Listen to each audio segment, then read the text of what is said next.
रखूँगा, एंटर मारूंगा। जैसे ही आप देखो यहाँ पर आ गया मेरा जो टैक्स है 0.00 आ गया यहाँ पर। अगर मान लो मेरी इनकम है 5,02,000, ठीक है, तो यहाँ पर देखो 50 लाख डाल दिया, सॉरी मैंने। तो यहाँ पर देखो ये पॉइंट के बाद 2 डेसिमल्स आए, यानी कि आप परसेंटेज .2f लिख कर ये बता सकते हो कि भाई मुझे डेसिमल के बाद सिर्फ 2 वैल्यूज़ चाहिए। अगर आप इसको .3f कर दो और इसको रन करो तो मैं आपको दिखाता हूँ। अगर मैं 40 लाख 2 लिखूँ तो देखो यहाँ पर 3 डेसिमल्स आ गए, 3 नंबर्स आ गए डेसिमल्स के बाद। तो आप एक्यूरेसी को कंट्रोल कर सकते हो बेसिकली। आई होप कि ये चीज़ आप लोगों को हेल्पफुल लगी। तो यहाँ पर अगला क्वेश्चन हमारा कहता है write a program to find whether a year entered by the user is a leap year और not, take year as an input from the user. तो टाइम को बचाने के लिए मैंने यहाँ पर 04_problem4.c बना लिया, जिसपे मैंने इंट ईयर किया है, प्रिंट एफ लगाकर ईयर लिया है, स्कैन एफ से ले लिया है। अब लीप ईयर क्या होता है? लीप ईयर की जो लॉजिकल डेफिनेशन है वो सिंपली ये कहती है कि जो आपका ईयर है वो डिविजिबल हो 4 से या नॉट डिविजिबल बाय हो 10 से। मैं आपको यहाँ पर दिखाता हूँ, मैं लिखूंगा year percent 4 equals to 0 and year percent 100 is equal to 0, ठीक है, and year percent 100 is not equal to 0, यानी कि 4 से डिविजिबल हो, 100 से डिविजिबल ना हो, या फिर 400 से डिविजिबल हो। ईयर परसेंट 400 इक्वल टू 0, ठीक है। कुछ इस तरह से मैं करूंगा। तो प्रिंट एफ क्या लिखूंगा मैं, this is a leap year, वरना क्या होगा, this is not a leap year, else print F this is not a leap year, ठीक है, सिंपल एज दैट। अब आप होगे ये डेफिनेशन कहाँ से आती है? अगर आप लोग लीप ईयर के बारे में और पढ़ना चाहते हो तो मैं कहूँगा आप चैट जीपीटी के पास जाओ, चैट जीपीटी से पूछो कि लीप ईयर क्या होता है। तो मैंने यहाँ पर चैट जीपीटी को एक सिंपल सा प्रॉम्प्ट दिया, what is a leap year, और इसने मुझे लीप ईयर के बारे में बता दिया। बेसिकली होता क्या है कि कंपनसेट करने के लिए टाइम को, जो देखो क्या होता है ना कि हमारी घड़ियाँ बिल्कुल एकदम एक्यूरेट नहीं होती हैं, और जो टाइम होता है वो थोड़ा सा कम बीता होता है, ठीक है। तो हमें कंपनसेट करना होता है उस टाइम के लिए जो कि हमने मिस किया। तो देखो यहाँ पर बताया कि earth orbit around sun takes approximately 365.25 days, ठीक है। तो लगे तो इतने दिन, हमने मान लिया उसको 365, तो उसको कंपनसेट करने के लिए हम मान लेते हैं एक दिन एक्स्ट्रा लीप ईयर्स में, ठीक है।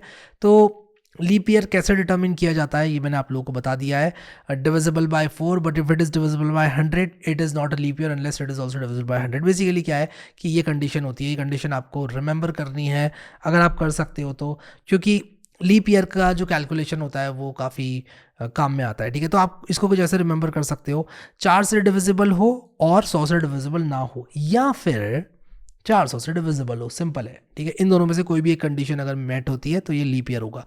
और इसके साथ हमने अपना प्रोग्राम 4 लिख दिया है। प्रॉब्लम 5 की तरफ चलते हैं। कह रहा है कि character entered by the user is lower case और नॉट, ये कैसे डिटरमिन करना है, ठीक है। तो क्या होता है, मैं आप लोगों को यहाँ पर एक बहुत इंपॉर्टेंट कॉन्सेप्ट पढ़ाने वाला हूँ जिसका नाम है एस्काई वैल्यू। अब ये एस्काई वैल्यू क्या होता है? एस्काई वैल्यू बेसिकली एक कैरेक्टर की करस्पॉन्डिंग वैल्यू होती है। हर कैरेक्टर की सी लैंग्वेज में एक एस्काई वैल्यू होती है। Let me copy this link and put it inside this program at the top. ऐसा मैं इसलिए कर रहा हूं ताकि आप लोगों को कभी भी इस लिंक पर जाना है तो आप लोग इसको एक्सेस कर सकें, और ये सारा सोर्स कोड आपको गिटहब पर मिलने ही वाला है, तो टेंशन की कोई बात ही नहीं है।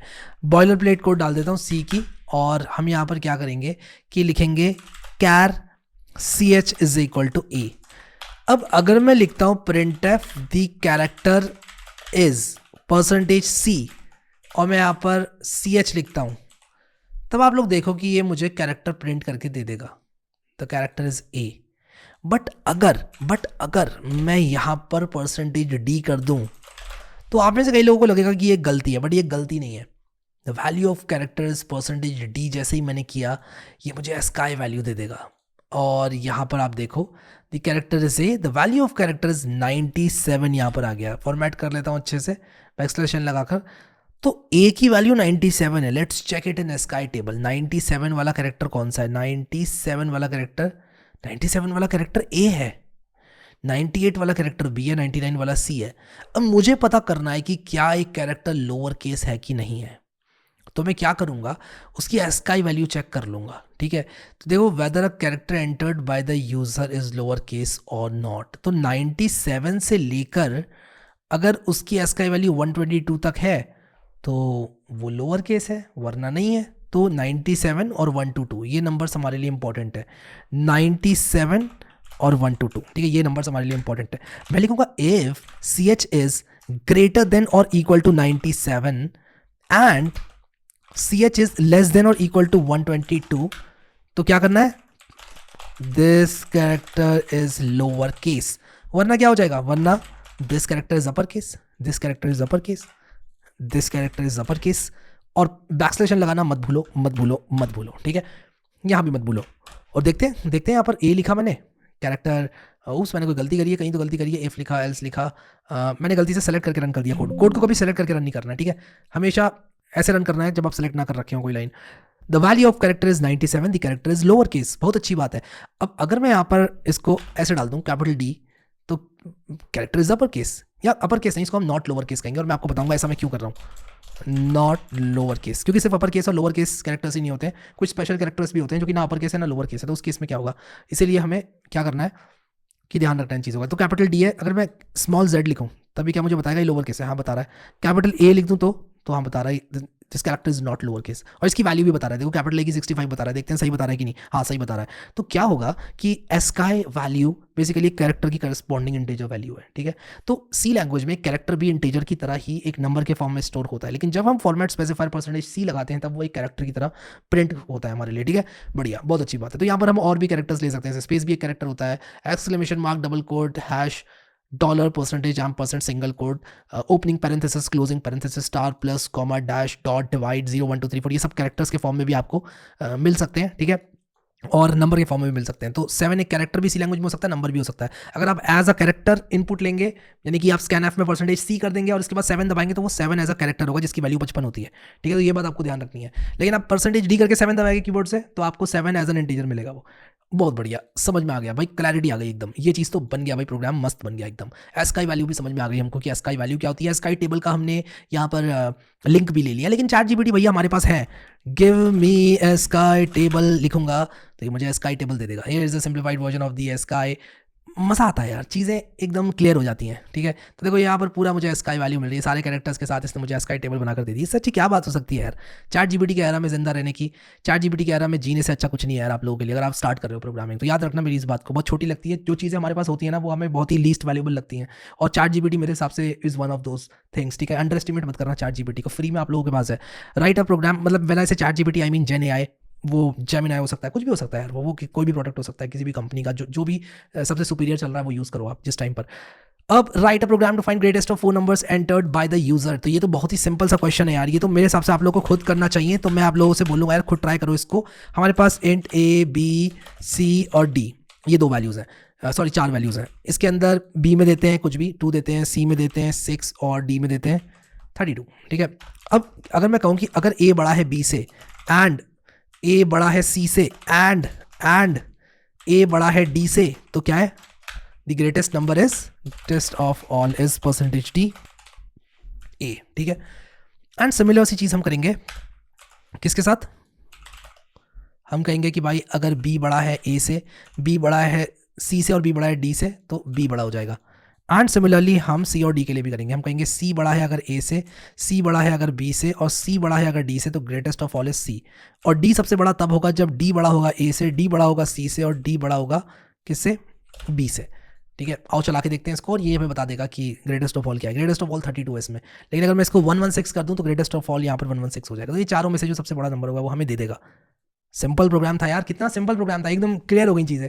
यहाँ पर देखा आपने ए बी सी डी यहाँ पर हमें देखने को मिला, और B greater than A, B greater than C, B greater than D, C greater than A, C greater than B, C greater than D. हमने सी को सबसे कंपेयर कर लिया, सी सबसे बड़ा था तो हमने कह दिया भाई सी बड़ा है, डी सब नंबर से बड़ा था तो हमने कह दिया डी बड़ा है, ठीक है। समझ में आ गई आपको, ठीक है यार, मज़ा आया।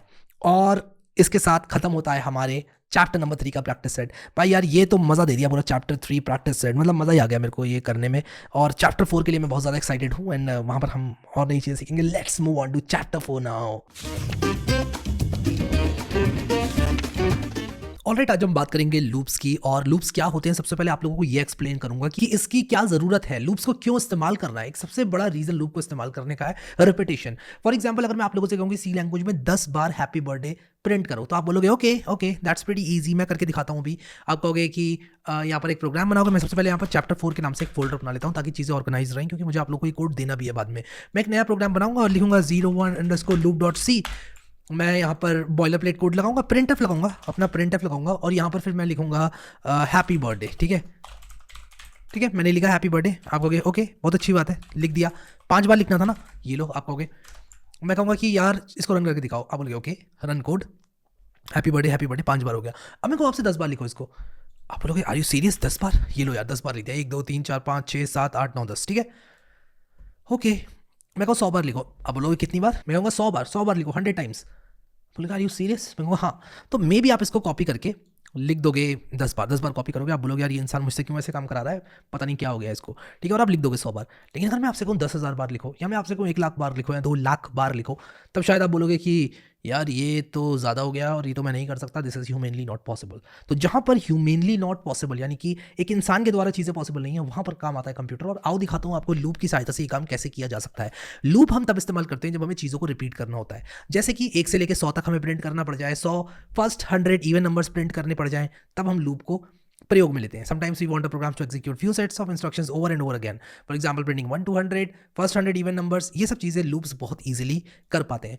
प्राइमरीली 3 तरह के लूप्स होते हैं, while loop, do while loop, for loop. एक एक करके तीनों तरह के लूप्स को देखेंगे, लेकिन मैं आप लोगों को यहाँ पर इस क्वेश्चन को भी सॉल्व करके दिखाऊंगा कि कैसे 100 टाइम्स हैप्पी बर्थडे को या फिर 1,00,000 टाइम्स हैप्पी बर्थडे को प्रिंट किया जा सकता है। तो इस पर हम वापस आएंगे, print happy birthday 1,00,000 times, 1,00,000 times, ये हमारा क्वेश्चन है, ये प्रॉब्लम है, ठीक है, ये प्रॉब्लम है। प्रिंट हैप्पी बर्थडे 1,00,000 टाइम्स, और 1,00,000 बार हैप्पी बर्थडे जो है वो प्रिंट हो जाएगा।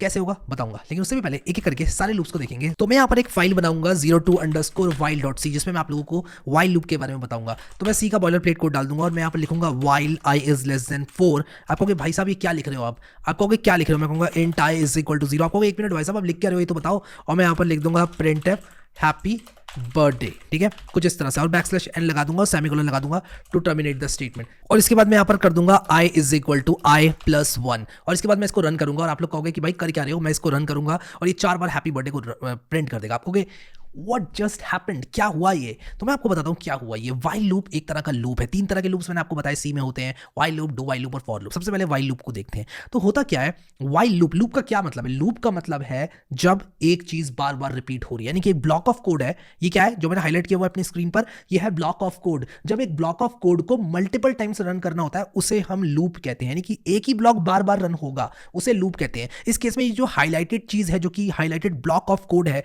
ये कर्ली ब्रैकेट के अंदर जो भी चीज होती है उसे ब्लॉक ऑफ कोड कहते हैं। और लूप्स क्या करते हैं, हमें हेल्प करते हैं ब्लॉक ऑफ कोड्स को रिपीट करने में। अब क्या होता है कि ये लूप 1 बार चल सकते हैं, 0 बार चल सकते हैं, 100 टाइम्स चल सकते हैं या 50 बार चल सकते हैं। तो जितनी बार ये ब्लॉक चलेगा हम उसको कहेंगे उतनी आइट्रेशंस इस लूप की चली। एक बार ये वाइल लूप चला, हम कहेंगे वाइल लूप की पहली आइट्रेशन। दूसरी बार चला, हम कहेंगे वाइल लूप की दूसरी आइट्रेशन। फिर से चला, हम कहेंगे वाइल लूप की तीसरी आइट्रेशन। और उसके बाद मान लो वाइल लूप स्टॉप हो गया तो वाइल लूप स्टॉप हो गया, ठीक है। अब यहाँ पर क्या होता है, वाइल लूप होता क्या है और कैसे काम करता है। हमने एक वेरिएबल बनाया i is equal to 0, ये तो हम सब जानते हैं कि भाई i में 0 की वैल्यू असाइन हो गई और i एक इंटीजर है।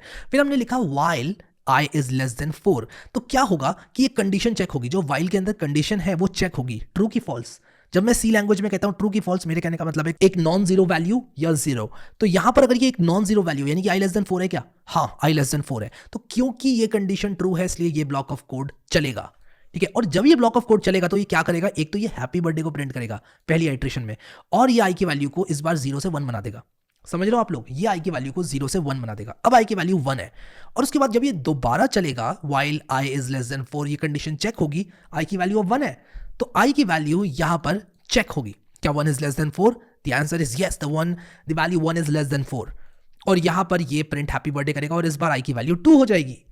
फिर दोबारा ये लूप चलेगा, फिर से कंडीशन चेक होगी, क्या 2 less than 4 है, यस 2 is less than 4। एक और बार हैप्पी बर्थडे प्रिंट होगा और i की वैल्यू इस बार 3 हो जाएगी। क्या 3 less than 4?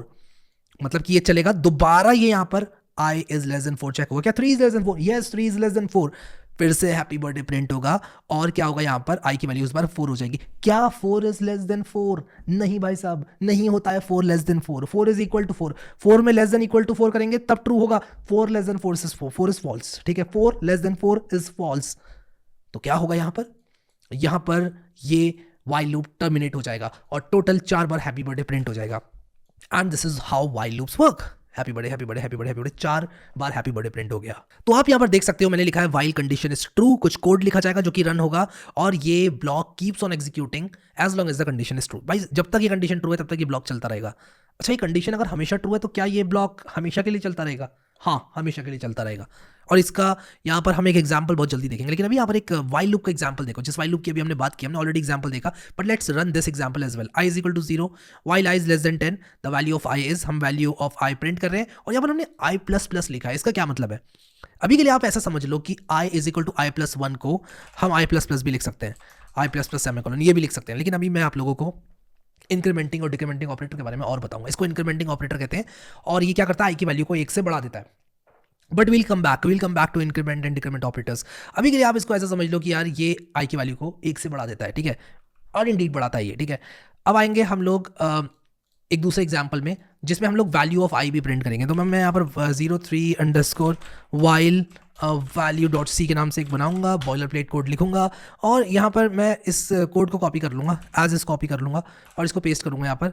और आप देखो यहाँ पर सेमीकोलन नहीं लगा हुआ है, विच इज़ माई बैड। मैं नोट्स में इसको अपडेट कर दूंगा, कोड को सेमीकोलन नहीं लगाया। भाई सेमीकोलन एक ऐसी चीज़ है ना, एक ऐसा मैं कहूँगा छुपा हुआ एरर आप लोगों को प्रोड्यूस करके देता है ना, कि आपको यार सेमीकोलन नहीं लगाया, पता नहीं क्या क्या एरर आने लगेंगे, पता चलेगा सिर्फ सेमीकोलन की वजह से आपका एरर आ रहा था।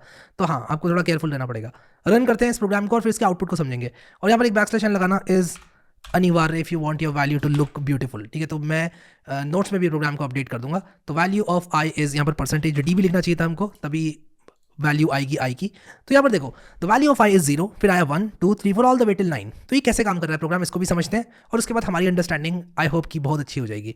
अब देखो यहाँ पर आई इज इक्वल टू 0 बोला पहले मैंने, फिर मैंने क्या किया, मैंने कहा while I is less than 10। तो सबसे पहले ये कंडीशन चेक होगी, क्या आई लेस देन 10 है? हाँ, लेस देन 10 है भाई, 0 लेस देन 10 है। तो क्या होगा, the value of I is 0 print हो जाएगा।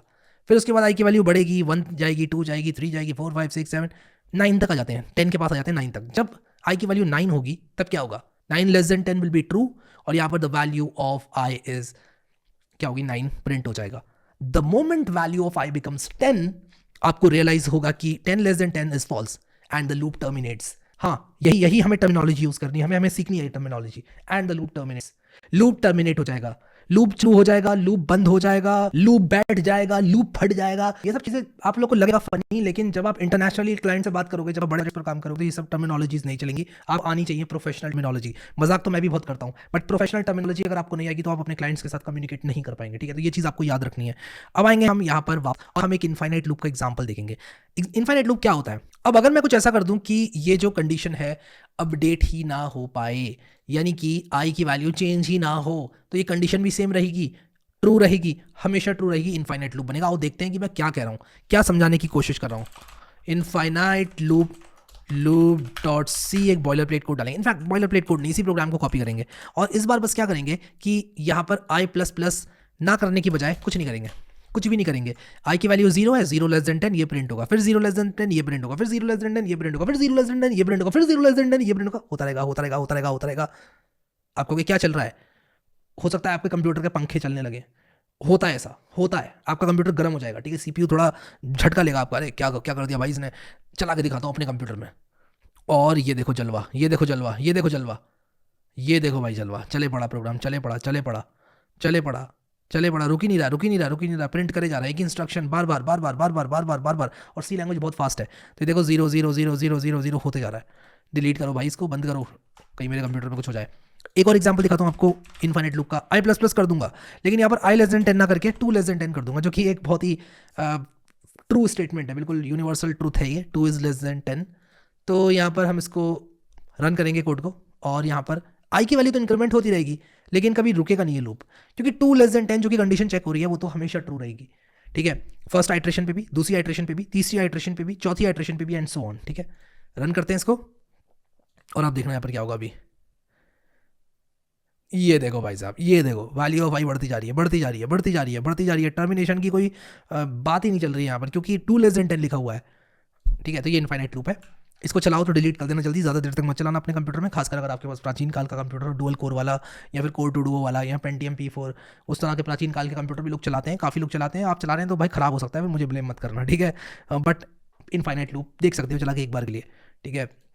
अब यहाँ पर हमने देखा इनफाइनाइट लूप क्या होता है। अब एक क्विक क्विज है कि यार एक प्रोग्राम लिखो to print natural numbers from 10 to 20 when initial loop counter is initialise to 0। अब देखो लूप काउंटर इनिशियलाइज टू 0 है और आपको क्या करना है, natural number from 10 to 20 print करने।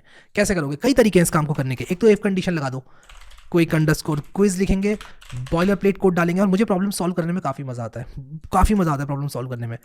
और यहाँ पर आप देखो यार, इसको हम क्यों ना एक मल्टी लाइन कमेंट में ही डाल दें। और यहाँ पर हम क्या करेंगे कि प्रोग्राम लिखेंगे to print natural numbers from 10 to 20 when initial loop counter is initialise to 0।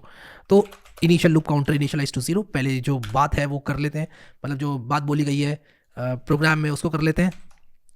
और हम अब क्या करेंगे कि एक वाइल लूप लगाएंगे, हम कहेंगे while I is less then 20। तो एक तरीका तो इसको करने का ये है, if I is greater than और इक्वल टू 10, तब आप क्या करो, प्रिंट एफ करो, क्या करो, प्रिंट एफ करो the value of I is percentage D. आप ऐसे भी प्रिंट कर सकते हो बिना इसके, 10 से लेकर 20 तक हमें प्रिंट कर रहे हैं, ठीक है। तो 10 प्रिंट होगा और मैं चाहता हूँ ऑल द वे टिल 20 तक जाए, इसलिए लेस देन और इक्वल टू 20 कर दूंगा इसको। यानी कि मेरा लूप चलेगा तब तक जब तक आई की वैल्यू 20 या उससे इक्वल ना हो जाए। तो ये 0 से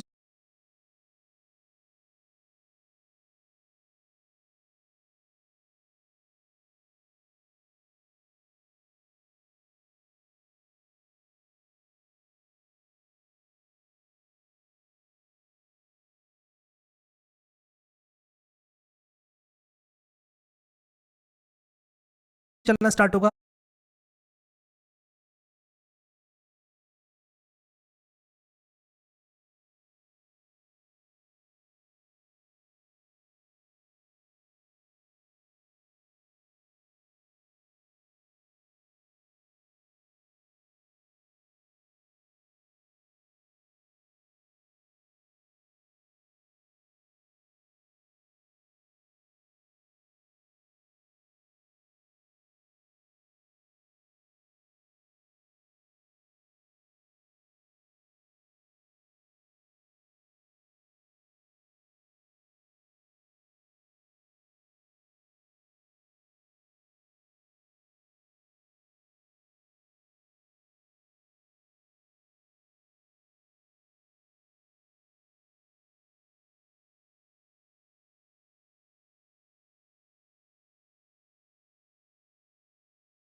पहली आइट्रेशन में कुछ नहीं होगा क्योंकि आई की वैल्यू 0 है, 0 is not greater than equal to 10। The moment I की वैल्यू 10 जाएगी, 10 से प्रिंट होना शुरू हो जाएगा। लेट्स सी कि जो मैंने सोचा वो मैं कर पाया कि नहीं। और यहाँ पर हमारा प्रोग्राम कंपाइल होगा, फिर उसके बाद उसकी EXE बनेगी, फिर वो चलेगा। और मेरा प्रोग्राम अभी चल रहा है, आई गेस मैंने गड़बड़ कर दिया अपने प्रोग्राम में, मैंने आई++ नहीं किया। आई++ भी तो करना है यार, तभी तो अपडेट होगा आई की वैल्यू। आई की वैल्यू 0 होगी, फिर 1 2 3 4। Let's run it now and yes, एक गलती कर दी बस मैंने, गलती नहीं एक तरह से गलती कह सकते हैं, बैकस्लैश नहीं लगाया जिससे कि प्रोग्राम अच्छा नहीं दिख रहा है। तो देखो 10 11 12 13 14 all the way till 20। How does it work, let me explain once again. I की वैल्यू 0 है, मैंने कहा I less than equal to 20 होना चाहिए, तब तक लूप चलाओ। तो 0 के लिए चलेगा, 1 के लिए 2 3 4 5 6 7 8 9। जैसे आई की वैल्यू 10 हिट करेगी, 10 less than equal to 20 will be true and this condition will be true, जिसकी वजह से ये प्रिंट एफ स्टेटमेंट्स देखने को मिलेंगे हमें आई इज इक्वल टू 10 से लेकर आई इज इक्वल टू 20 तक, ठीक है। और उसके बाद क्या होगा, 10 से लेकर 20 तक नेचुरल नंबर्स प्रिंट हो जाएंगे। I hope it's very clear now. अब लूप का काउंटर जरूरी नहीं है कि आप इंटीजर ही रखो, आप फ्लोट भी रख सकते हो, कंडीशन उसी हिसाब से रख सकते हो, आपकी मर्जी है, ठीक है। आई की वैल्यू फ्लोट भी हो सकती थी, यहाँ पर इंट हमने बनाई, फ्लोट भी हो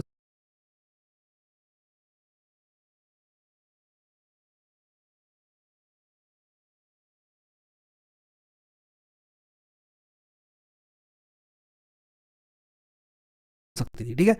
increment and decrement operators, very important topic, very very important topic. और इसके लिए एक प्रोग्राम बनाएंगे और बहुत अच्छे से समझेंगे इसको, बहुत अच्छे से समझेंगे। Increment underscore decrement dot C, okay. और यहाँ पर आप देखो मैंने एक बॉलर प्लेट कोड बनाई है। अब देखो अगर मैं लिखूँ int I is equal to 5, I की वैल्यू 5 है।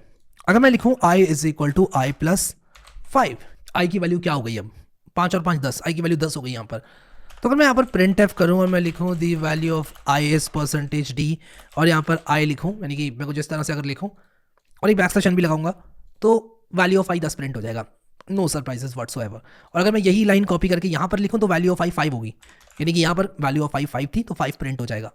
अब देखो यहाँ पर वैल्यू ऑफ आई 5, फिर वैल्यू ऑफ आई 10 हो गई। अच्छा अगर मैं यहाँ पर कुछ ऐसा कर दूँ, आई प्लस प्लस कर दूँ और इसके बाद में प्रिंट करूँ वैल्यू ऑफ आई, तो क्या होगा? तो आई की वैल्यू 10 थी, यहाँ तक वैल्यू 10 हो गई थी, आई की 11 हो जाएगी, ठीक है। यहाँ पर आई की वैल्यू 11 हो जाएगी। Let's confirm this. हाँ 11 हो गई, पहले 5 थी, फिर यहाँ पर 10 हुई, 5 जुड़ा तो 5 में 5 जुड़ा 10 हुई, फिर 11 हो गई, ठीक है। ओके कूल, चलो बढ़िया, ये तो बहुत अच्छी बात है। अब यहाँ पर आप लोग देखो कि अगर मैं यहाँ पर कहूँ print F the value of I is I, तब आई की वैल्यू प्रिंट हो रही है। अच्छा अगर मैं इस आई प्लस प्लस को ना लिखकर प्लस प्लस आई कर दूँ तो भी 11 ही होगी वैल्यू। इन लोगों से आगे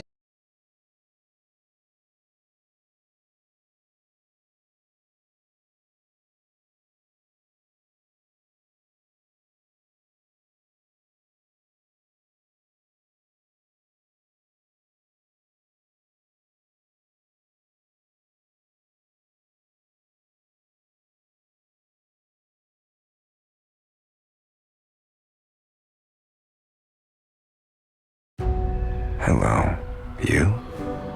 Do you remember me? Because I remember you. Here we are together again, back to where it began. A lot has happened these many years together. Identities, cities, loves, complications. But all that led me here, to now, to where I was always meant to be. And the one constant, the one thing that has always been there for me is you. You who have been there the whole time and will be there with me to the end.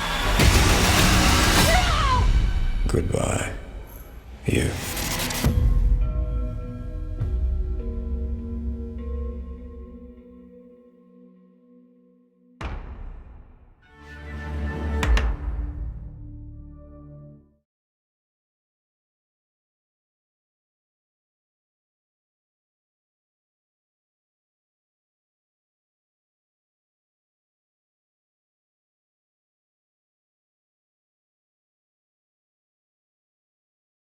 Well, you? Do you remember me? Because I remember.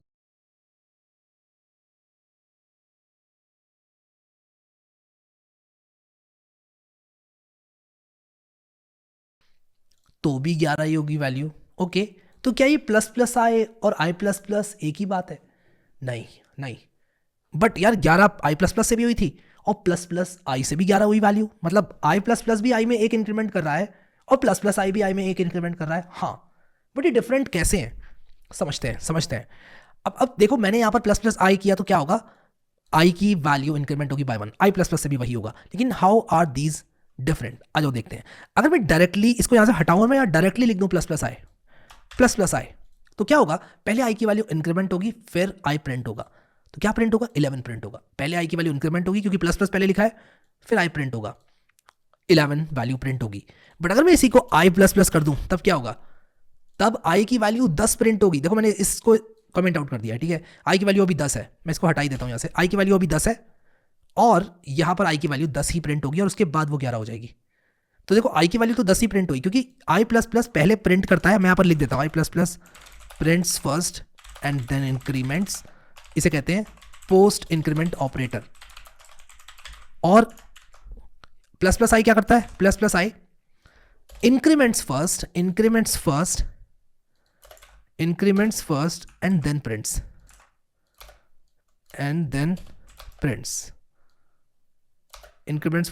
Then prints I, ठीक है। लिख देता हूं prints I first and then increments I, ठीक है, increments I first and then prints आई। बहुत ही simple है यार, आई प्लस प्लस करोगे तो पहले आई की जो भी वैल्यू प्रिंट होगी, फिर आई में जो है इंक्रीमेंट हो जाएगा। तो इसके बाद अगर मैं ये चीज़ प्रिंट करूँ तो वैल्यू ऑफ आई इज, और आई कुछ इस तरह से प्रिंट करूँ अगर, तो क्या होगा, तो यहाँ तक तो वैल्यू 10 थी, यहाँ पर वैल्यू 10 प्रिंट हो रही थी, यहाँ पर भी 10 प्रिंट होगी क्योंकि पहले हमने आई को प्रिंट किया उसके बाद इंक्रीमेंट किया, बट यहाँ 11 प्रिंट होगी। तो यहाँ पर 10 प्रिंट होगी और यहाँ पर 11 प्रिंट होगी। आप चाहो तो देख लो 5 प्रिंट हुई, 10 प्रिंट हुई, दोबारा 10 प्रिंट हुई, फिर 11 प्रिंट हुई, ठीक है, क्योंकि आई प्लस प्लस क्या है, पोस्ट इंक्रीमेंट ऑपरेटर, और वो प्रिंट पहले करेगा आई को और उसके बाद इंक्रीमेंट करेगा आई को। कूल, ठीक है, मज़ा आ रहा है, आ जाओ भाई। आई प्लस प्लस में I is increase by 1, I minus minus में आई इज डिक्रीज बाय 1, ठीक है। अब जैसे आई प्लस प्लस होता है वैसे आई माइनस माइनस भी होता है, ठीक है। प्लस प्लस प्लस ऑपरेटर नहीं होता है। अब ऐसा मत समझना जितनी बार प्लस लगाएंगे उससे मतलब -2 टाइम्स, ज़्यादा दिमाग मत लगाना, सिर्फ आई प्लस प्लस होता है, आई प्लस प्लस प्लस कुछ नहीं होता है, ठीक है। और एक plus equal to compound assignment operator होता है। वो कैसे काम करता है, अगर मुझे आई में 2 जोड़ना है तो मैं क्या कर सकता हूँ, मैं कह सकता हूँ आई प्लस इक्वल्स टू 2, और ये क्या करेगा, ये एग्जैक्टली सेम एज है I is equal to I plus 2। मैं 3 कर सकता हूँ, 4 कर सकता हूँ, 5 6 7 8 9, मेरी मर्जी, ठीक है। और अगर मैं इस बार यहाँ पर प्रिंट करूँ the value of I is percentage D I, तो आई में 2 जुड़ जाएगा यानी कि 13 हो जाएगा, 13 हो जाएगा आई की वैल्यू। रन करके दिखाता हूँ आपको, आई की वैल्यू एट द एंड 13 है। Okay, I hope that's clear. तो जिस तरह से हमारे प्लस इक्वल टू ऑपरेटर्स हैं, माइनस इक्वल टू भी होते हैं, स्टार इक्वल्स टू भी होते हैं, स्टार डिवाइड भी होते हैं, समझ लो आप, वो सब ऑपरेटर्स जो है आप ट्राई आउट कर सकते हो। गो टू चैट जीपीटी से पूछो कि tell me some more C operators like star equal to, plus equals to and minus equals to. ये कंपाउंड असाइनमेंट ऑपरेटर्स है और ये बताएगा आपको भी कि भाई ये सारे ऑपरेटर्स होते हैं। स्लैश इक्वल टू होता है, फिर परसेंट इक्वल टू होता है, फिर लेस देन इक्वल टू होता है जो कि इसके इक्विवेलेंट होता है, ये इसके इक्विवेलेंट होता है, ये इसके इक्विवेलेंट होता है, फिर बिटवाइज ऑपरेटर्स होते हैं जिसके बारे में हम बात नहीं करेंगे, आप उतना एडवांस अभी नहीं जाएंगे, बट ये सारे ऑपरेटर्स सी में होते हैं, ये बता रहा है, ठीक है। आई होप कि आप लोगों को समझ में आया एंड आई होप कि आप लोग इसको क्लियरली समझ पा रहे हैं कि कैसे ये सब चीज़ें हो रही हैं। आ जाओ बात करते हैं डू वाइल लूप की। क्या है डू वाइल लूप? तो डू वाइल लूप का सेंटेक्स जो है वो कुछ इस तरह से दिखता है। आप देखो, डू लिखोगे आप और वाइल बाद में लिखोगे और इसके बाद एंड में यहाँ सेमीकोलन भी लगता है। तो मैं आप लोगों को दिखाता हूँ डू वाइल लूप कैसे काम करता है। तो डू वाइल लूप क्या करता है कि एट लीस्ट वंस एग्जीक्यूट होता है। तो डू वाइल लूप बिल्कुल वाइल लूप के सिमिलर है, but this is a while loop which executes at least once, ठीक है। ये एक ऐसा वाइल लूप है जो कम से कम एक बार एग्जीक्यूट होता है। While checks the condition and then executes the code. Do while executes the code and then checks the condition. समझ रहे हो? तो एक बार तो चलेगा ही चलेगा। एक बार पहले एग्जीक्यूट होगा, फिर कंडीशन चेक करेगा, वो ट्रू होगी तो दोबारा एग्जीक्यूट होगा। आ जाओ मैं दिखाता हूँ आप लोग को ये कैसे डिफरेंट है हमारे वाइल लूप से। तो यहाँ पर मैं 07_do_while.c के नाम से एक प्रोग्राम बनाऊंगा और एक यहाँ पर मैं बॉयलर प्लेट कोड डालूंगा और यहाँ पर मैं सिंपली क्या करूँगा, लिखूंगा डू, ठीक है। अब आप देखो जैसे ही मैं डू लिखता हूँ ना तो एक कोड स्निपेट आपको सी बाय डिफॉल्ट प्रदान करता है और ये आपको पूरा कोड स्निपेट प्रदान कर रहा है आप लोगों की सहायता के लिए। तो आप देखो ये बता रहा है कि भाई डू वाइल लूप आप ऐसे लिखोगे और ये क्यों मिल रहा है मुझे कोड, क्योंकि मैंने C++ की एक्सटेंशन इंस्टॉल कर रखी है, ठीक है। तो मैंने यहाँ पर डू लिखा, एंटर मारा और आप यहाँ पर देख सकते हो कि यहाँ पर कोड आया, फिर इसके बाद वाइल और यहाँ पर इस तरह से आप लिखते हो डू वाइल लूप को। तो डू वाइल लूप में क्या होता है, यहाँ आती है कंडीशन और जहाँ पर मैंने आप लोग को दिखाया वहाँ कोड आता है। तो मान लो मैं कहता हूँ कि int i is equal to 0, ठीक है, int i is equal to 0। तो आप क्या करोगे, यहाँ पर डू में आओगे और डू में आकर मान लो आप लिखते हो printf और आप लिखते हो the value of i is %d\n, ठीक है, ये मैंने लिखा। अब मैं क्या करूँगा कि यहाँ पर कंडीशन डाल दूंगा। तो मैंने यहाँ पर लिखा डू, यहाँ पर कुछ कोड लिखा, फिर लिखा मैंने वाइल और यहाँ पर मैं क्या करूँगा, कंडीशन डाल दूंगा। मान लो मैं कहता हूँ i इज लेस देन 4 और यहीं पर मैं i++ भी लिखूंगा लूप बॉडी के अंदर ताकि i की वैल्यू इंक्रीमेंट हो जाए। तो आप देखो यहाँ पर the value of i is 0 print हो जाएगा, फिर i की वैल्यू 1 होगी, फिर ये कंडीशन चेक होगी क्योंकि ये कंडीशन ट्रू है, क्या होगा, the value of i is 1 print हो जाएगा, फिर 2 प्रिंट होगा, फिर 3 प्रिंट होगा। जब 3 प्रिंट होगा तो i की वैल्यू 4 हो जाएगी और ये कंडीशन फॉल्स हो जाएगी, इसलिए सिर्फ 3 तक प्रिंट होगा। तो 0 से लेकर 3 तक प्रिंट होगा। और यहाँ पर मैंने कुछ गड़बड़ करी है ज़रूर, मैंने int i is equal to 0 लिखा और मैंने लिखा %d the value of i, okay. तो मुझे यहाँ पर i भी लिखना था इस तरह से। तो आप गलती ना करें इस तरह की, वरना आपको गार्बेज वैल्यू मिलेगी। इसे गार्बेज वैल्यू कहते हैं बाय द वे, मतलब एक ऐसी वैल्यू जिसका कोई मतलब नहीं है। मैंने यहाँ पर i पास नहीं किया इसलिए इसने मुझे गार्बेज वैल्यू दे दी, कुछ भी हो सकती है। तो गार्बेज वैल्यू क्या होती है, जब आप अपने प्रोग्राम में कोई गलती करते हैं और आपको कोई एक रैंडम सी वैल्यू दिखती है, वो गार्बेज वैल्यू है, ठीक है। तो यहाँ पर आप देखो the value of I is 0, the value of I is 1 और ये 3 तक आ गया। तो डू वाइल लूप बेसिकली एक ऐसा वाइल लूप है जो कि एटलीस्ट वंस जरूर चलेगा। तो यहाँ पर हम लोग देखते हैं do while loop works very similar to while loop. While check करता है कंडीशन, फिर कोड एग्जीक्यूट करता है। डू वाइल पहले कोड एग्जीक्यूट करता है, फिर कंडीशन को चेक करते हुए चलता है। ये सेमीकोलन यहाँ पर बहुत ज़्यादा इंपॉर्टेंट है। मैंने यहाँ पर एक सेमीकोलन लगाया हुआ है और आप लोग को भी ये सेमीकोलन लगाना पड़ेगा अगर आप लोग अपने डू वाइल लूप्स को अच्छे से चलाना चाहते हैं। तो यहाँ पर मैं क्लोज अदर्स कर दूंगा जस्ट सो दैट मुझे सिर्फ वो कोड दिखे जो कि मैं यहाँ पर जिस पर काम कर रहा हूँ। तो डू वाइल लूप में डू आएगा, फिर एक ब्रैकेट आएगा। अब अच्छा ऐसे लिखना है कोड को या डू एंटर करके ऐसे लिखना है, दोनों तरीके ठीक है। आपको जैसे लिखना है वैसे लिख लो, आप ऐसे भी चाहो तो ऐसे लिख लो, अगर आपको ऐसे लिखना है तो ऐसे लिख लो, आपकी मर्जी है। तो आपने डू लिखा और फिर उसके बाद आपने यहाँ पर इस तरह से कोड लिख दिया, 2 लाइन्स ऑफ कोड हमने लिखा। फिर वाइल की कंडीशन चेक होगी, ट्रू हुई तो चलेगा दोबारा ये वाला ब्लॉक, वरना ये वाला ब्लॉक नहीं चलेगा, लूप टर्मिनेट हो जाएगा। लेकिन एक बार इसको चलना पड़ेगा क्योंकि जैसे ही डू वाइल लूप के अंदर घुसता है कंट्रोल का मतलब कंपाइलर जब देख रहा है कोड को, तो क्या होगा कि जब कंट्रोल इसके अंदर आएगा यहाँ पर, तो इसको कंडीशन के बारे में कुछ नहीं पता है। एक बार ये कोड चल गया फिर कंडीशन चेक होगी और उसके बाद कंडीशन के हिसाब से ये ब्लॉक रिपीट होगा। ये ब्लॉक रिपीट तभी होगा जब कंडीशन ट्रू होगी, ठीक है। सो या that was about do while loop. तो in simpler terms we can say do while loop एक ऐसा वाइल लूप है जो कि कम से कम एक बार जरूर एग्जीक्यूट होता है। एक क्विक क्विज जिसमें हमें एक प्रोग्राम लिखना है to print first and natural numbers using do while loop. तो क्विक क्विज कहती है write a program to print first and natural number using do while loop. तो इनपुट अगर 4 होगा तो आपको ये आउटपुट दिखाना है 1 2 3 4, ठीक है। तो डू वाइल लूप का इस्तेमाल है तो हम उसी हिसाब से लिखेंगे। फिर तो हम क्या करेंगे 08_quiz.quick_quiz.c, ठीक है। ऊप्स मैंने गलती से ऑल्ट Z दबा दिया, कोई बात नहीं। quick_quiz.c और बॉयलर प्लेट कोड यहाँ पर डालूंगा और यहाँ पर मैं सिंपली क्या करूँगा एक डू वाइल लूप चलाऊंगा। उस डू वाइल लूप में मैं क्या करूँगा, मैं कहूँगा printf कर दो %d को i, ठीक है। और बैकस्लैश भी हमें लगाना पड़ेगा क्योंकि हमारा आउटपुट मेन्यू लाइन है जैसे कि आप यहाँ देख सकते हो। तो अगर इनपुट 4 है तो हमें क्या करना है 1 से लेकर 4 तक चलाना है। तो मैं क्या करूँगा यहाँ पर सबसे पहले n की वैल्यू को लूँगा, मैं कहूँगा int n int i = 0। तो 2 इंटीजर्स मैंने यहाँ पर बनाए।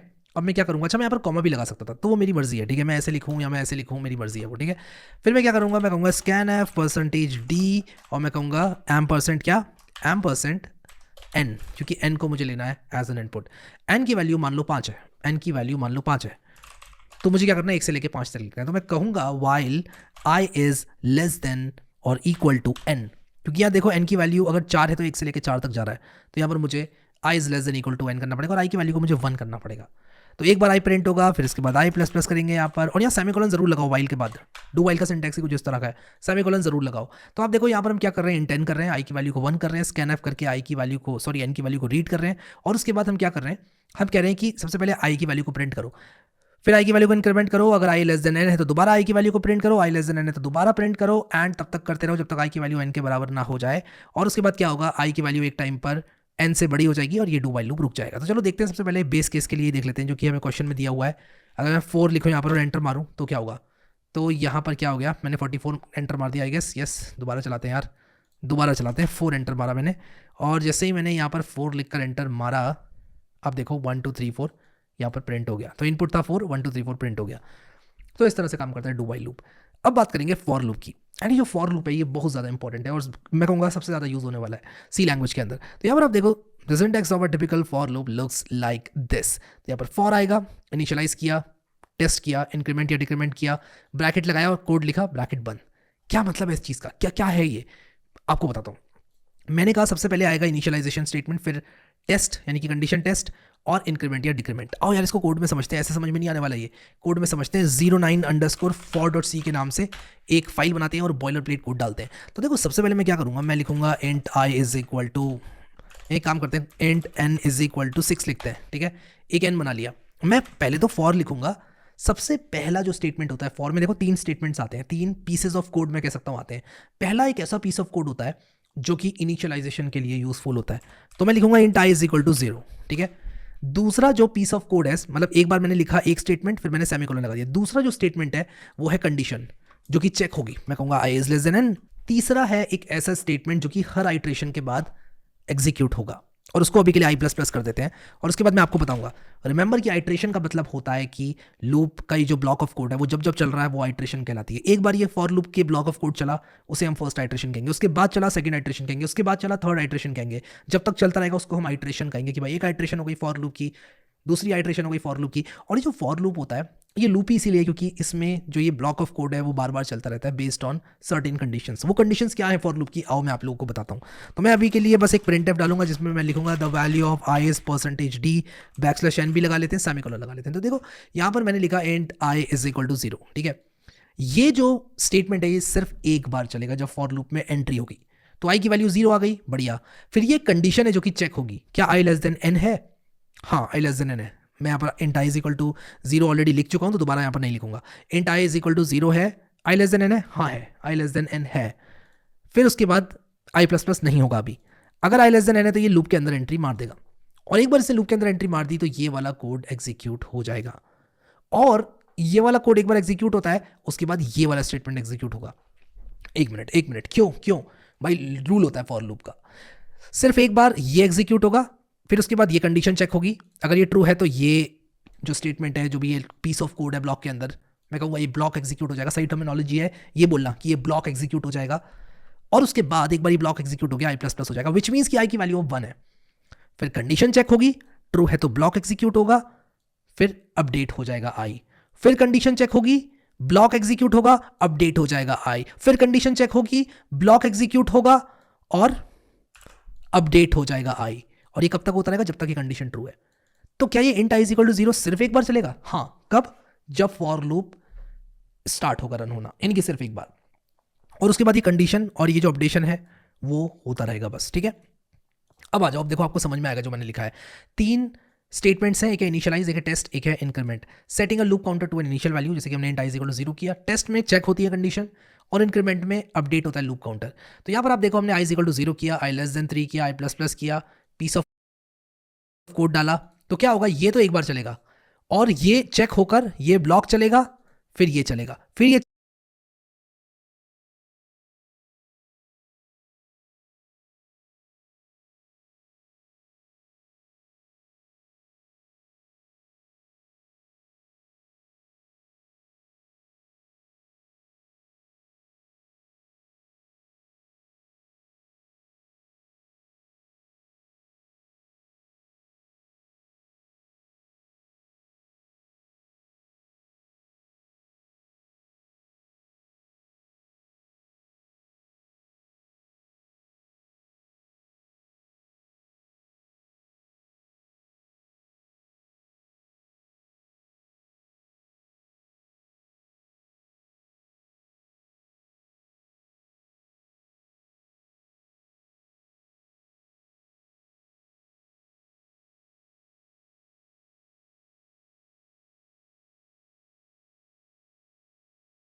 चेक होगा ये ब्लॉक चलेगा, ये होगा, फिर ये चेक होगा ब्लॉक चलेगा, ये होगा, एंड सो ऑन।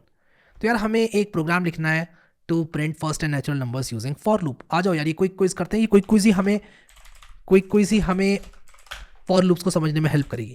तो हम क्या करेंगे, हमें क्या करना है, हमें करना है भाई first and natural numbers using for loop. तो हम कहेंगे फॉर, और आप देखो यहाँ पर कोड स्निपेट मिल रहा है मुझे, क्योंकि मैंने C++ की एक्सटेंशन डाली हुई है, इसलिए कोड स्निपेट मिल रहा है मुझे। एंटर मारूंगा, ठीक है, मैं लिखूंगा int i = 0, और यहाँ पर मैं लिख दूंगा i < n लिखूंगा। यहाँ पर फर्स्ट एंड नेचुरल नंबर हमें डालना है, तो n की वैल्यू को मैं ले लेता हूँ अभी के लिए, हार्ड कोड कर देता हूँ तो 6। i को मैं स्टार्ट करूंगा 1 से, और क्योंकि मुझे n इंक्लूडेड चाहिए इसलिए मैं <= लिखूंगा। कभी भी हमें n इंक्लूडेड चाहिए तो हम <= लगा देते हैं, तो ये 1 से लेके n तक जाएगा। और मैं आपको दिखाऊंगा क्यों जाएगा ये 1 से n तक। और मैं printf कर दूंगा, और मैं यहाँ पर डाल दूंगा %d, और यहाँ पर मैं डाल दूंगा i, और यहाँ पर \n भी डाल दूंगा। तो यहाँ पर आप लोग देखो, printf %d \n लिखा, और उसके बाद यहाँ पर i आ गया, ठीक है। तो यहाँ पर हम इसको रन करेंगे, और आप देखो 1 2 3 4 5 6, तो यहाँ पर 1 से लेकर 6 तक हमारा ये प्रिंट हो गया। अच्छा, अगर ये 12 होता तो 1 से 12 तक प्रिंट हो गया, बढ़िया। बट ये काम कैसे कर रहा है भाई, समझते हैं, समझना है हमें। मुझे पता है आप में से कुछ लोगों को नहीं आया वो समझ में, एंड इट्स टोटली नेचुरल, और आप लोग समझ जाओगे इसके बाद, ये भी नेचुरल है। n = 12 मैंने यहाँ पर एक नंबर लिया, मैंने फॉर लूप चलाया। फॉर लूप में क्या होता है, सबसे पहले ये चलता है एक बार, i की वैल्यू 1 हो गई, इनिशियलाइज हो गया i। अब ये चेक हुआ, क्या 1 < 12 है, हाँ है, ये चलेगा, 1 प्रिंट हो जाएगा। फिर i की वैल्यू 2 हो जाएगी, कंडीशन चेक होगी, क्या 2 < 12 है, हाँ, 2 प्रिंट हो जाएगा। फिर इसके बाद ये अपडेट होगा, i की वैल्यू अब क्या है, 3 है, क्या 3 < 12 है, हाँ, 3 प्रिंट होगा। 4 के साथ भी होगा, 5 6 7 8 9 10 11 पे आ जाते हैं। अब 11 < 12, हाँ ट्रू है, 11 प्रिंट हो जाएगा, i की वैल्यू अब 12 < 12 है, हाँ, 12 की वैल्यू प्रिंट। फिर i की वैल्यू 13 < 12 नहीं, फॉल्स है, लूप एग्जिट कर जाएगा। At this point loop exit कर जाएगा। I hope I am clear, and I hope कि आपको समझ में आ गया फॉर लूप। अब एक केस होता है डिक्रीमेंटिंग फॉर लूप का, और ये आप देखना, थोड़ा सा लोग स्किप करते हैं इसको, लेकिन मैं यहाँ पर स्किप नहीं करता हूँ इंपॉर्टेंट टॉपिक्स को, और मैं चाहता हूँ कि हम लोग यार एडवांस लेवल पर लेकर जाएं चीज़ों को। क्यों हम सिर्फ बेसिक पढ़ के छोड़ें, मैं चाहता हूँ कि आप लोग समझो, क्योंकि मेरा काम यहाँ पे समझाना है। अगर मैं आपको एडवांस स्टफ समझा पाया तब वो मेरी जीत होगी। तो मैं यहाँ पर डिक्रीमेंटिंग _for_loop.c के नाम से एक प्रोग्राम बनाऊंगा। और डिक्रीमेंटिंग फॉर लूप कैसे बनता है, इस एग्जाम्पल को आप लोग देखो। अब एक बात आप लोग ध्यान रखना, जब भी आपके पास सिर्फ एक लाइन ऑफ कोड है एक ब्लॉक के अंदर, तो आप उसको वो ऐसे ही लिख सकते हो, ठीक है। आप इन टाइप और उसके बाद ऐसे भी फॉर लूप लिख सकते हो, यहाँ पर भी इंट लिख सकते हो, आप आपकी मर्जी है, ठीक है। आप अलग से भी आई को डिक्लेयर कर सकते हो, आप ये भी कर सकते हो, दोनों ही वैलिड है। और आप ऐसे भी कर सकते हो, प्रिंट एफ को इसके अंदर भी डाल सकते हो। अगर सिर्फ एक लाइन है तो आपको ज़रूरत नहीं है ये करली ब्रैकेट्स लगाने की, बट उसके बाद भी लोग लगाते हैं क्योंकि उनको अच्छा लगता है, रीडेबिलिटी आती है, अच्छी बात है। या अगर आपके कोड में और लाइन्स ऐड होने वाली हैं फ्यूचर में, तब आप ब्रैकेट लगा लो, क्योंकि यहाँ पर आप और लाइन ऐड करोगे तो कुछ नहीं होगा। लेकिन अगर आपने इस तरह का कोड लिखा है और उसमें आप और लाइन्स ऐड करोगे तो दिक्कत हो जाएगी, तो आपको करली ब्रैकेट लगाना पड़ेगा। तो करली ब्रैकेट इज ऑलवेज रिकमेंडेड, ठीक है। बट शॉर्टकट लोग अपनाते हैं, ऐसे लिखते हैं, थोड़ा स्टाइल मारते हैं, ठीक है। तो ये क्या है भाई, this for loop will keep on running until I become 0। अब यहाँ पर क्या होगा, ये बिल्कुल वैसे ही चलेगा जैसे कि हमारा फॉर लूप चलता है, रेगुलर फॉर लूप चलता है, जैसे कि ये वाला फॉर लूप, कि भाई पहले ये चल गया एक बार, ये चेक हुआ, ये चला, फिर ये हुआ, फिर उसके बाद ये चेक हुआ, ट्रू था तो ये चला, फिर ये हुआ। वही करना है हमें। आई की वैल्यू क्या होगी, 5 होगी। क्या आई एक पॉजिटिव नंबर है, कंडीशन, मतलब समझ रहे हो, आई की वैल्यू जब तक नॉन जीरो है कंडीशन इज ट्रू। तो आई की वैल्यू 5 है, yes true, condition is true, तो ये चलेगा। प्रिंट है 5 प्रिंट हो जाएगा। फिर आई माइनस किया हमने, आई की वैल्यू 4 हो गई, ठीक है। चेक होगा, क्या 4 एक नॉन जीरो वैल्यू है, यस 4 प्रिंट हो जाएगा। फिर उसके बाद आई माइनस होगा, आई की वैल्यू 3 हो जाएगी। 3 क्या एक नॉन जीरो वैल्यू है, यस 3 प्रिंट हो जाएगा। आई की वैल्यू अब 2 हो जाएगी। 2 क्या एक नॉन जीरो वैल्यू है, यस 2 की वैल्यू प्रिंट हो जाएगी। फिर उसके बाद 1 हो जाएगी आई की वैल्यू, 1 क्या एक नॉन जीरो वैल्यू है, यस 1 प्रिंट हो जाएगा। फिर आई माइनस से आई की वैल्यू 0 हो जाएगी, एंड उसके बाद आई की वैल्यू 0 है। क्या ये एक नॉन जीरो वैल्यू है, नहीं, कंडीशन फॉल्स है, कंडीशन फॉल्स है, which is why this for loop will exit. ये सारी टर्मिनोलॉजीज हमें बोलनी होंगी यार, एज अ प्रोग्रामर हमें बोलनी होंगी। This for loop will exit, ठीक है। और यहां पर हम इसको चला के देखेंगे, 5 से लेके 1 तक आउटपुट आ गया इसका, ठीक है। तो इस तरह से काम करता है ये। ऑसम ऑसम, हम समझ गए कि डिक्रीमेंटिंग फॉर लूप का केस क्या है। पहले आई इनिशियलाइज हुआ 5 से, फिर कंडीशन जो है वो टेस्ट हुई, यहाँ पर आई ही कंडीशन है भाई। सी लैंग्वेज के अंदर अगर आपने कुछ लिखा है वो नॉन जीरो है तो वो ट्रू है, ठीक है।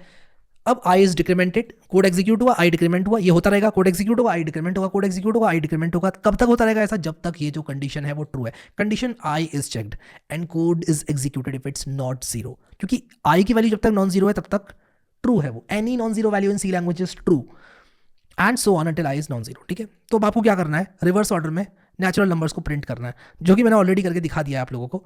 तो यहाँ पर हमने क्या किया है कि बस हमें यहाँ पर क्या करना है, I is equal to N कर देना है और रिवर्स ऑर्डर में हमारे नेचुरल नंबर्स प्रिंट हो जाएंगे। तो ये प्रोग्राम जो है इसको बस हमें इतना मॉडिफाई करना है, इन 10 इज इक्वल टू, मान लो मैं करता हूँ 12, आई इज इक्वल टू एन करूँगा और उल्टे नेचुरल नंबर्स हमारे प्रिंट हो जाएंगे, जैसे आप देख सकते हो 12 से लेके 1 तक, ठीक है। ऑसम, बढ़िया। अब ब्रेक क्या होता है और कंटिन्यू क्या होता है, इन दो स्टेटमेंट्स के बारे में देखेंगे सी लैंग्वेज में। ब्रेक स्टेटमेंट क्या है? Break statement is use to exit the loop irrespective of whether the condition is true और फॉल्स। एक मिनट, ब्रेक नाम सुना सुना लग रहा है, फ्लैशबैक में जाते हैं थोड़ा सा। हाँ, हमने पढ़ा था स्विच में, हमने कहा था जब ब्रेक करेंगे ब्रेक से स्विच स्टेटमेंट एग्जिट हो जाएगा। यहां भी बिल्कुल वही होता है, ब्रेक से लूप एग्जिट हो जाता है। आ जाओ यार, और वो किसी भी तरह का लूप हो, वो वाइल लूप हो सकता है, वो फॉर लूप हो सकता है, वो आपका डू वाइल लूप हो सकता है। तो मैं आपको इस प्रोग्राम में ब्रेक एंड कंटिन्यू के बारे में बताऊंगा। बॉयलर प्लेट को डालूंगा और एक टिपिकल फॉर लूप ले लेते हैं, जिसमें मैं क्या करूंगा, जिसमें मैं लिखूंगा int I is equal to 0, I less than 5, I plus plus, I is percentage D लिखेंगे, यहाँ पर आई लिखेंगे और यहाँ पर इस लूप को चलाऊंगा। तो बड़ा सिंपल सा लूप है, आई 0, आई 1 2 3 4 15 कर दूंगा यहाँ पर, तो 0 से लेकर 14 तक जाएगा, ठीक है।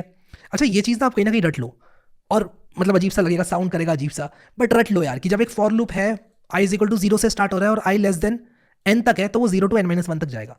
मतलब इतने क्विक होने चाहिए आप कि आपने लूप देखा ये क्या प्रिंट करेगा। मतलब आप इवैल्यूएट करने मत बैठो कि 0 1 2, अच्छा ये कंडीशन फॉल्स, फिर ये हाँ 0 to 14 तक नहीं।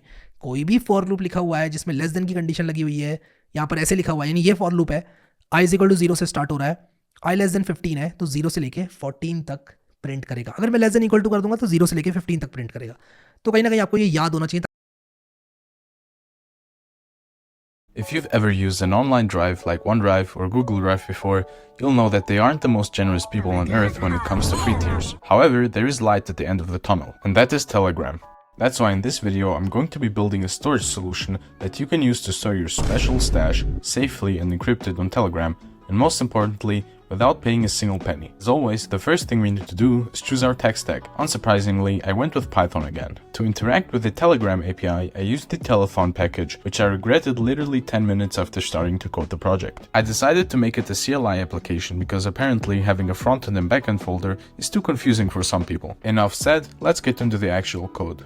First, I created a Telegram class which would store all methods that interact with the API. To connect to Telegram through Telefon, the phone number parameter is needed, and we get this from the config file which contains all our sensitive information. We then also need to create an app from the dashboard which will provide us with the app ID and hash. In the same constructor, we can also initialize our database, which uses SQLite 3, since I'm not going to pay for a remote database server, and I'm literally building this program so that I don't have to pay for cloud service. We can now start implementing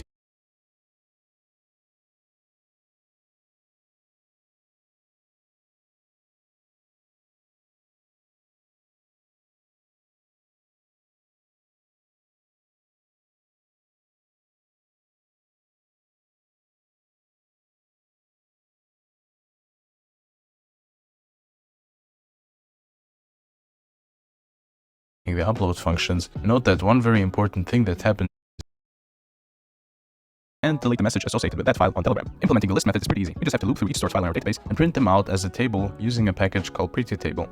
The application is now basically finished and we can try it out. Say we would like to upload a file called hello.txt, we would type the path to our Python script, then the upload keyword, and after that the path to our hello.txt, and then we just need to press enter. To download the file, we can do the same thing but replace upload with download. As always, if you enjoyed this video, make sure you like and subscribe, and also join my Discord server. Big things are coming soon.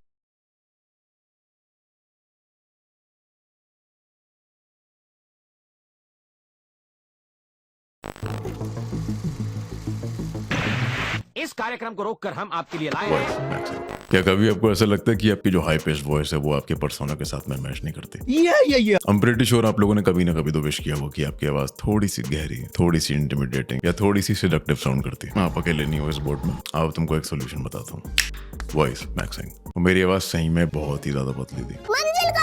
2019 में मेरी आवाज कैसी थी उसका sample ये रहा। Welcome to this episode of Ridiculously True. In this video, I'm going to tell you some important facts about India. My disappointment is immeasurable. And this is what I sound like now. तो इस video में मैं आपको बताऊंगा कि आप अपने vocal cords के गेम को कैसे एनहांस कर सकते हो। ये सवाल पूछते पूछते आपको 3 साल तो हो चुके हैं ऑलमोस्ट। तो अपनी बंदी को थोड़ा साइड में कर लो अभी, because this video is for your own good and trust me, this shit is gonna be good. Number 1, diaphragm breathing. मैं चाहता हूं कि आप सारे के सारे लोग एक टेस्ट करो। सांस लेते समय देखो कि क्या आपके कंधे ऊपर नीचे होते हैं। For example, there are people who breathe like this.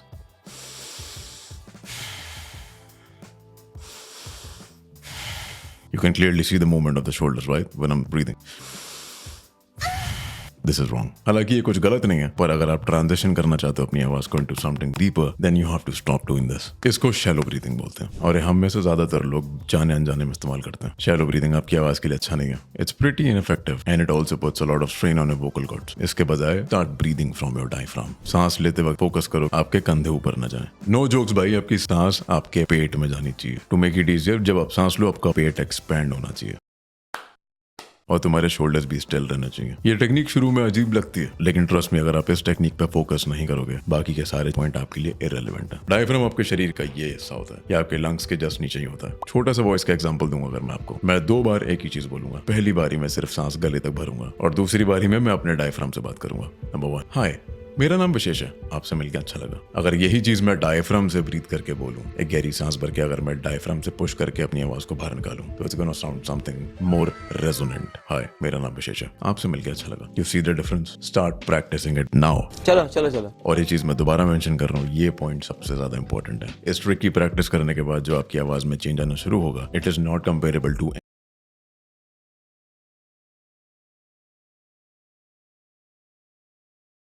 any other points in this video. That is why diaphragm breathing holds the first point. Voice maxing से आपकी फीमेल अपील भी बढ़ती है। नंबर 2, पानी पियो बहनचोद। हाइड्रेशन सिर्फ तुम्हारी हेल्थ के लिए नहीं, तुम्हारे वोकल कॉर्ड्स के लिए भी बहुत ही बढ़िया होती है। इस चीज को समझने के लिए हम थोड़ा सा बायोलॉजी में घुसते हैं। आपके वोकल कॉर्ड्स लिटरली 2 मसल होते हैं और आपके वोकल कॉर्ड्स के वाइब्रेशन से ही उसमें से एक फ्रीक्वेंसी निकलती है। अब वो फ्रीक्वेंसी कितनी हाई और कितनी लो है वो डिपेंड करता है कि आप अपने वोकल कॉर्ड्स को किस तरीके से वाइब्रेट कर रहे हैं। और डिहाइड्रेशन आपके वोकल कॉर्ड्स को लिटरली छोटा कर देता है। Ooh, that's kind of small. जिसके चक्कर में आपकी आवाज थोड़ी सी पतली और थोड़ी सी स्क्वीकी हो जाती है। और अगर आपको ऐसा लगता है कि आप काफी पानी पीते हो, तो I'm pretty sure you are wrong about this, क्योंकि स्टडी के हिसाब से 75% लोग अपनी डेली वाटर इनटेक को पूरा ही नहीं करते। ज्यादातर लोग डिहाइड्रेटेड होते हैं, जो कि शायद एक काफी बड़ा कारण है कि लोगों की आवाज अपनी पूरी पोटेंशियल पर जा ही नहीं पाती। अभी इतना बड़ा पॉइंट तुम्हें लग नहीं रहा होगा। इसका मैं आपको बहुत ईजी सोल्यूशन देता हूँ। मैं जानता हूँ कि काफी सारे ऐसे लोग हैं जो कि पूरे टाइम डेस्क पर ही बैठे रहते हैं। तो सबसे बढ़िया चीज जो तुम खुद के लिए कर सकते हो वो है एक ऐसी पानी की बोतल लेके रख लो, 2 लीटर 3 लीटर की लेके रख लो और इसको दिन में बस 2 बार भरो। काफी वियर्ड है ना कि मैं तुम्हारे माँ बाप की तरह तुमको सिखा रहा हूँ कि बहनचोद पानी पियो जाके, लेकिन भाई सीरियसली पानी पियो जाके। पानी जो है उसके अंदर वो रूम टेम्परेचर पे मेंटेन हो जाएगा, जो कि आपकी आवाज के लिए और आपके गले के लिए बहुत ही बढ़िया है। और एक प्रो टिप, अगर आप किसी डेट पर जा रहे हो तो मेक श्योर कि आप जाने से 1 घंटे पहले 1 लीटर पानी पी के निकलो, जैसे आपकी वोकल कॉर्ड्स की कंडीशनिंग पहले से हो जाए। आपके सूखे vocal cords is one of the reasons why कभी कभार आपकी आवाज में क्रैक आता है। Number 3, down talking. इसमें मैं फालतू का ज्ञान नहीं छोड़ूंगा, इसको मैं बिल्कुल स्ट्रेट टू द पॉइंट रखने वाला हूँ। बेसिकली आपको अपने सेंटेंसेस हमेशा एक लोअर नोट पर फिनिश करने हैं। Again to give you an example, मैं 2 बार एक ही चीज बोलने वाला हूँ। पहले मैं नॉर्मली बोलूंगा और दूसरी बार मैं डाउन टॉकिंग का इस्तेमाल करूंगा। नोटिस करना कि मैं दोनों सिनेरियोज में स्टार्टिंग सेम नोट से करूंगा। हाय, मेरा नाम विशेष है, आपसे मिलकर अच्छा लगा। हाय, मेरा नाम विशेष है और आपसे मिलकर अच्छा लगा। You see the difference? ये एक छोटी सी ट्रिक है जो कि आपको कमांडिंग साउंड करने में बहुत हेल्प करेगी। ये बेसिकली ट्रिक करता है लोगों को सोचने में कि आपकी आवाज काफी गहरी है। और ट्रस्ट मी, बहुत सारे एक्टर्स इस ट्रिक का इस्तेमाल करते हैं। For example, Morgan Freeman. Always trust your inner voice. Everybody has one. Few listen to it. In the starting जब आप ये स्टेप्स जो मैं बता रहा हूँ आप इस्तेमाल करोगे, it's not gonna make you sound really good, it's gonna make you sound kind of shitty to be honest. पर कंसिस्टेंसी इज द की। आपको प्रैक्टिस करते रहना है until you unlock that full potential of your vocal cords. Number 4, monotony, अक्सर monotonous voice मतलब एक pitch पर ही sound करने वाली वॉइस डजंट